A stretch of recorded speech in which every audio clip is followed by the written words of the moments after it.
सत्यकांत के अपने दोस्त की बीवी पूजा से अनैतिक संबंध होने को लेकर पत्नी रश्मि बेटी पाहुनी को लेकर मायके आ तो गई, पर वहां भी परेशानियां कम न थीं। क्या रश्मि इसका समाधान खोज पाए? रश्मि आज फिर अपनी बेटी पाहुनी के साथ परेशान सी घर आई थी। रश्मि के विवाह को 12 वर्ष हो गए थे, मगर सत्यकांत के व्यवहार में जरा भी बदलाव नहीं आया था। वह पैसे को पानी की तरह बहाता था। आज फिर रश्मि को कहीं से पता चला कि वह अपना पैसा अपने दोस्त विराज की पत्नी, जिसका नाम पूजा है, के साथ ऑनलाइन बिजनेस में लगा रहा है। रश्मि ने पूजा को पहले भी देख रखा था। गहरे मेकअप की परतें और भड़कीले कपड़ों में पूजा एक आइटम गर्ल, अधिक पढ़ी लिखी सभ्य महिला कम लगती थी। रश्मि को अच्छे से पता था कि पूजा वे सारे हथकंडे अपनाती थी जिनसे वह सत्यकांत जैसे बेवकूफ पुरुष को काबू में रख सके। रात दिन सत्या जी कहकर वह सत्य की झठी तारीफ करती थी। सत्य बेवकूफ की तरह पूजा की थीसिस भी लिख रहा था और अपने निजी फायदे के लिए पूजा का पति विराज मुंह में दही जमा कर बैठा हुआ था। आज रश्मि के सिर के ऊपर से पानी गुजर गया था, इसलिए वह सलाह लेने अपने घर आ गई थी। छोटी बहन अंशु बोली, आप पढ़ी लिखी हो, खुद कमाती हो, क्यों उस गलीच इंसान के साथ अपनी और पाहुनी की जिंदगी बर्बाद कर रही हो? भैया बोले, अरे तेरा कमरा अभी भी खाली पड़ा है। वहीं भाभी बोली, डाइवोर्स का केस फाइल करना बच्चों पर, और जब एलिमोनी देनी पड़ेगी दिन में तारे नजर आ जाएंगे। रश्मि ने पाहुनी के मुरझे चेहरे की तरफ देखा। पाहुनी सुबकते हुए कह रही थी, पापा उतने भी बुरे नहीं हैं जैसा आप सब बोल रहे हो। तभी रश्मि की मम्मी सुधा बोली, बेटा तेरे पापा ने तो हमारी बेटी की जिंदगी बर्बाद कर दी है। 38 साल की उम्र में ही बूढ़ी लगने लगी है।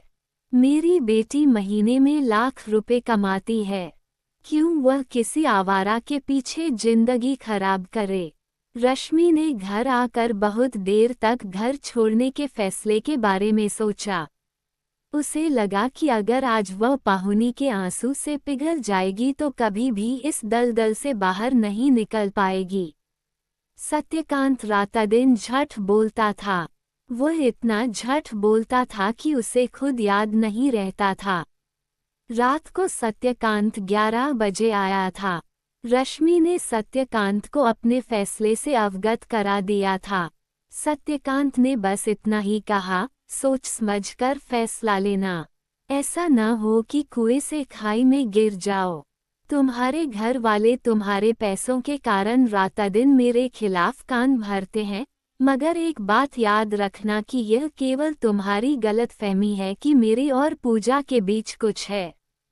रश्मि सत्यकांत के इन झठे वादों से तंग आ चुकी थी। उसने अपना और पाहुनी का सामान पैक कर लिया था। उसे लग रहा था कि कम से कम अपने घर में वह तनाव मुक्त तो रह पाएगी।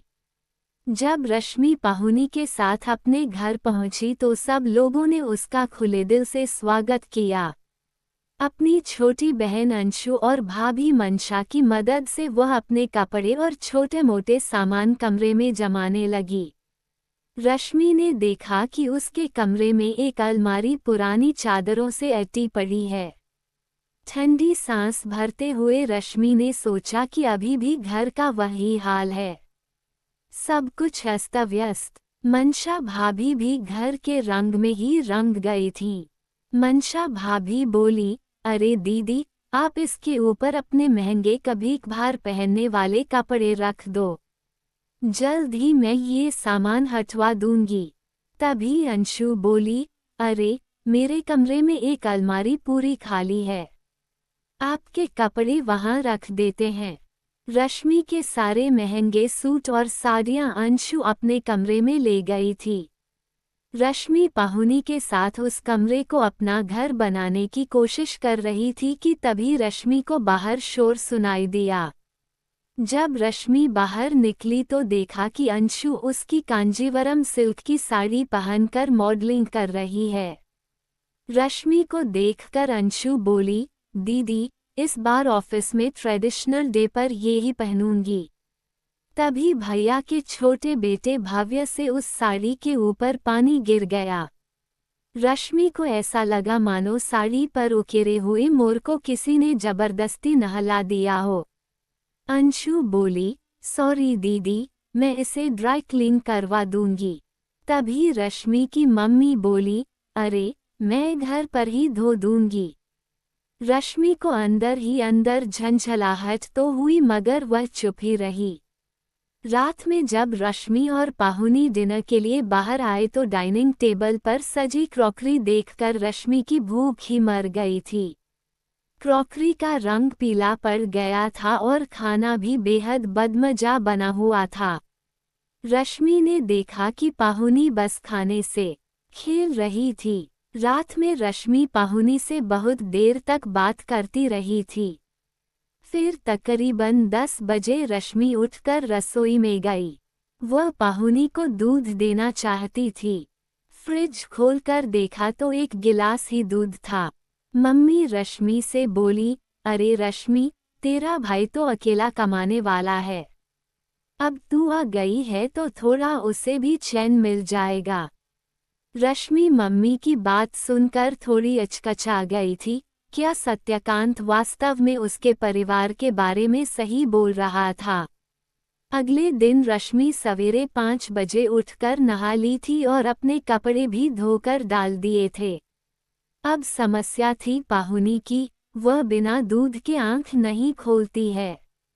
रश्मि ने फिर खुद अपने पैसों से 4 लीटर दूध खरीद लिया। पाहुनी को दूध देने के बाद जब वह तैयार होने लगी तो मम्मी बोली, रश्मि, आज बहुत बरसों बाद गाढ़े दूध की चाय नसीब होगी। रश्मि जब नाश्ता लेकर अंदर आई तो पाहुनी अभी भी रात के कपड़ों में ही बैठी थी। रश्मि ने गुस्से में कहा, तुम अब तक नहाई क्यों नहीं? पाहुनी रोनासी सी बोली, कोई बाथरूम खाली नहीं है। रश्मि ने प्यार से पाहुनी के सिर पर हाथ फेरते हुए कहा, चलो फिर छुट्टी कर लेते हैं। पाहुनी बिदकते हुए बोली, नहीं, बिल्कुल नहीं। फिर पाहुनी मुंह हाथ धोकर ही स्कूल के लिए तैयार हो गई थी। टिफिन में भी रश्मि बस ब्रेड जैम ही रख पाई थी। दफ्तर में रश्मि दिन भर सोचती रही थी कि वह क्या करे। पाहुनी को वह ऐसे नहीं देख सकती थी। वापसी में रश्मि ने पाहुनी की पसंद के स्नैक्स, ड्राई फ्रूट्स और भी न जाने कितना सामान ले लिया था। मगर जब रश्मि घर पहुंची तो शर्म के कारण उसने पूरा सामान मम्मी के हाथों में पकड़ा दिया था। मम्मी गर्व से बोली, ऐसी बेटी क्या कभी मायके पर बोझ होती है। भैया और भाभी के लिए रश्मि अब एक कमाई का जरिया थी। मम्मी संकेत में बहुत बार रश्मि को ये समझ चुकी थी कि छोटी बहन अंशु की शादी उसकी और भैया की संयुक्त जिम्मेदारी है। आज जैसे ही रश्मि ऑफिस से आई तो उसने देखा कि अंशु उसका सिल्क का सूट लथेड़ते हुए आ रही है। रश्मि एकाएक चिल्लाकर बोली, अंशु, किससे पूछकर तुम ये सूट पहन कर गई थी? अंशु खिसियाती हुई बोली, दीदी, आज ऑफिस में पार्टी थी, मैं ड्राई क्लीन करवा दूंगी। तभी मम्मी तपाक से बोली, अरे, जब 38 साल की उम्र में तुम्हें ही इतना शौक है तो वह तो बस अभी 24 साल की है। इस घर में मेरा और तेरा नहीं होता, ये हमारा घर है रश्मि। अब इस घर की जिम्मेदारी भी तेरी है। इसी तरह मन को समझते करते हुए और घर की जिम्मेदारी उठाते हुए 1 माह बीत गया था। रश्मि ने एकाध बार सत्यकांत से बात करने की कोशिश की, मगर सत्यकांत को शायद यह अरेंजमेंट पसंद आ गया था। जब रश्मि अपने बड़े भाई सुशांत के साथ वकील के यहाँ गई तो वकील ने कहा कि तुम्हारे पति के खिलाफ डोमेस्टिक वायलेंस का केस कर सकते हैं, क्योंकि पैसे न कमाना, बाहर गर्लफ्रेंड होना, ऐसी बातों से कुछ नहीं होगा। रश्मि बोली, वकील साहब, शादी को 12 साल हो गए हैं। अब भी डोमेस्टिक वायलेंस का केस बन सकता है। वकील बोला, क्यों नहीं? एक ऐसा रामबाण है मेरे पास जो कभी खाली नहीं जाता है। बस तुम्हें थोड़ी हिम्मत रखनी पड़ेगी। फिर वकील ने जो बताया उसे सुनकर रश्मि का दिल कांप गया। वकील के अनुसार रश्मि बेटी पाहुनी के साथ वापस अपने घर जाए और जब सत्यकांत घर आए, उसकी उपस्थिति में ही खुद को नुकसान पहुंचाए। तभी डोमेस्टिक वायलेंस का पक्का केस बनेगा। पूरा 1 हफ्ता एलिमोनी की रकम तय करने में निकल गया था। मम्मी को 1 करोड़ रुपए की रकम भी कम लग रही थी तो अंशु और मंशा भाभी 60 लाख रुपए में समझौता करना चाहते थे। रश्मि थोड़ा झिझकते हुई बोली, भैया, क्या सत्यकांत से ऐसे पैसे लेना ठीक रहेगा? मम्मी तपाक से बोली, हमें उस बात से कोई मतलब नहीं है। तेरी जिंदगी बर्बाद कर दी है उसने। उन पैसों को तेरे भैया के बिजनेस में लगा देंगे, अंशु की शादी भी थोड़ी ठीक से हो जाएगी। रश्मि रोज इसी उधेड़बुन में लगी रहती थी। क्या हिंदू शादी में सिंदूर की कीमत वाकई इतनी महंगी है? क्या अपने घर आकर उसे कोई चैन मिला था? यहाँ पर भी सबको बस उसके पैसों से मतलब था। 1 हफ्ता इसी कश्मकश में बीत गया। पाहुनी रोज अपने मामा, मामी और बाकी घर वालों के मुंह से सत्यकांत को फंसाने के नए नए आइडियाज सुनती थी और अपने ही आप में सिमट जाती थी। रात में कभी भी उठकर पाहुनी डर के कारण चिल्लाने लगी थी। पाहुनी अब रश्मि से खींची खींची सी रहती थी। एक रात जब रश्मि ने पूछा तो पाहुनी गुस्से में बोली, मम्मी, तुम गंदी हो। रश्मि फिर उस रात के बाद से पाहुनी से नजर नहीं मिला पाई। फिर 15 दिनों बाद सुशांत ही बोला, रश्मि, पाहुनी को लेकर कब अपने घर जा रही हो? वकील साहब कह रहे हैं, जितना देर करोगी उतनी ही दिक्कत होगी। रश्मि ने कहा, भैया, कोई और उपाय नहीं है। पाहुनी बहुत डरी हुई है। मंशा भाभी आंखें तरेरती हुई बोली, और कोई उपाय होता तो आपके भैया थोड़े ही ना आपसे कहते और फिर ये पैसे हम सब के, आपके और पाहुनी के ही काम आएंगे। रश्मि धीमे स्वर में बोली, भाभी, आप ठीक कह रही हैं, मगर फिर भी मेरा मन नहीं मान रहा है। मम्मी रुखाई से बोली, तुम्हारे मन के कारण ही तुम आज यहाँ खड़ी हो। उस रात बहुत देर तक रश्मि अपने कमरे में बिना लाइट जलाए बैठी रही, तभी मम्मी के मोबाइल की घंटी से रश्मि की तंद्रा टूटी। मम्मी किसी को अपने घुटने के ऑपरेशन का खर्चा बता रही थी। अरे, पूरे 6 लाख रुपए का खर्च है। अगर सत्यकांत ने 15 लाख रुपए भी दिए तो भी मैं करा लूंगी। रश्मि को धीरे धीरे सुशांत लौटा देगा। फिर कौन अपनी शादीशुदा बेटी को ऐसे सपोर्ट करता है जैसे हम कर रहे हैं। अंशु के लिए रिश्ता भी देख रहे हैं। अब तो रश्मि और सुशांत मिलकर सब देख लेंगे। अब देखो, रश्मि के पास पाहुनी है, उसकी दूसरी शादी कैसे हो सकती है? हम लोगों के साथ रहेगी तो उसकी जिंदगी भी कट जाएगी। रश्मि को लगा जैसे पहले सत्यकांत उसके साथ छल कर रहा था और अब उसके खुद के घर वाले उसके टूटे रिश्ते पर अपनी जरूरतों को पूरा कर रहे हैं। रात में जब रश्मि ने अपनी मम्मी को खिचड़ी दी तो संयत स्वर में कहा, मम्मी, अगले हफ्ते तक मैं और पाहुनी अपने घर चले जाएंगे। मम्मी ने खिले स्वर में कहा, ये हुई न मेरी बेटी वाली बात।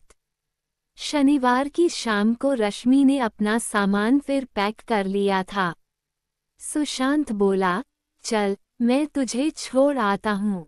रश्मि बोली, भैया, ये सफ़र मेरा है तो रास्ता भी मुझे तय करने दीजिए। रश्मि का ऑटो जब एक छोटे से मकान के आगे रुका तो पाहुनी बोली, मम्मी, ये किसका घर है? रश्मि बोली, ये हमारा घर है। यहाँ की हर ईंट में बस प्यार और अपनापन होगा। घर क्या था, एक छोटी सी बरसाती थी, साथ में अटैच्ड टॉयलेट और रसोई भी थी। नीचे रश्मि की दोस्त निधि भी रहती थी और उसकी बेटी ऊर्जा पाहुनी की हम उम्र थी। निधि ने रश्मि की समस्या सुनकर उसे बहुत कम किराए पर यह बरसाती दिलवा दी थी। सुरक्षा की दृष्टि से वह हवाधूप के हिसाब से यह काफी अच्छा ऑप्शन था। रश्मि ने वकील को फोन लगाया और कहा, वकील साहब, मुझे बिना किसी झटके अपना केस लड़ना है। क्या आप लड़ पाएंगे? वकील बोला, क्यों नहीं, मगर समय लगेगा और बस वाजिब रकम ही मिल पाएगी। रश्मि हंसती हुई बोली, बस वाजिब ही चाहिए। नीचे से पाहुनी की खुलकर हंसने की आवाज आ रही थी। रश्मि को ऐसा लगा जैसे बहुत दिनों बाद उसने खुलकर हवा में सांस ली हो, जहां पर थोड़ी सी जमीन उसकी है और थोड़ा सा आसमां भी उसका ही है। वो अपनी जमीन पर पांव रखकर अपने सपनों को अपने ही आसमां में बुनने के लिए तैयार है। नई जिंदगी के लिए अब शायद रश्मि तैयार थी। दोस्तों, अगर वीडियो अच्छा लगा तो वीडियो को लाइक और चैनल को सब्सक्राइब जरूर करें। और इन कहानियों को सुनाने का उद्देश्य किसी को परेशान करना बिल्कुल भी नहीं है। ये कहानी आपको इसलिए सुनाई जाती है ताकि आप लोग इन कहानियों में से कुछ न कुछ सीख सको और अपने जीवन में उस चीज़ को अप्लाई कर सको।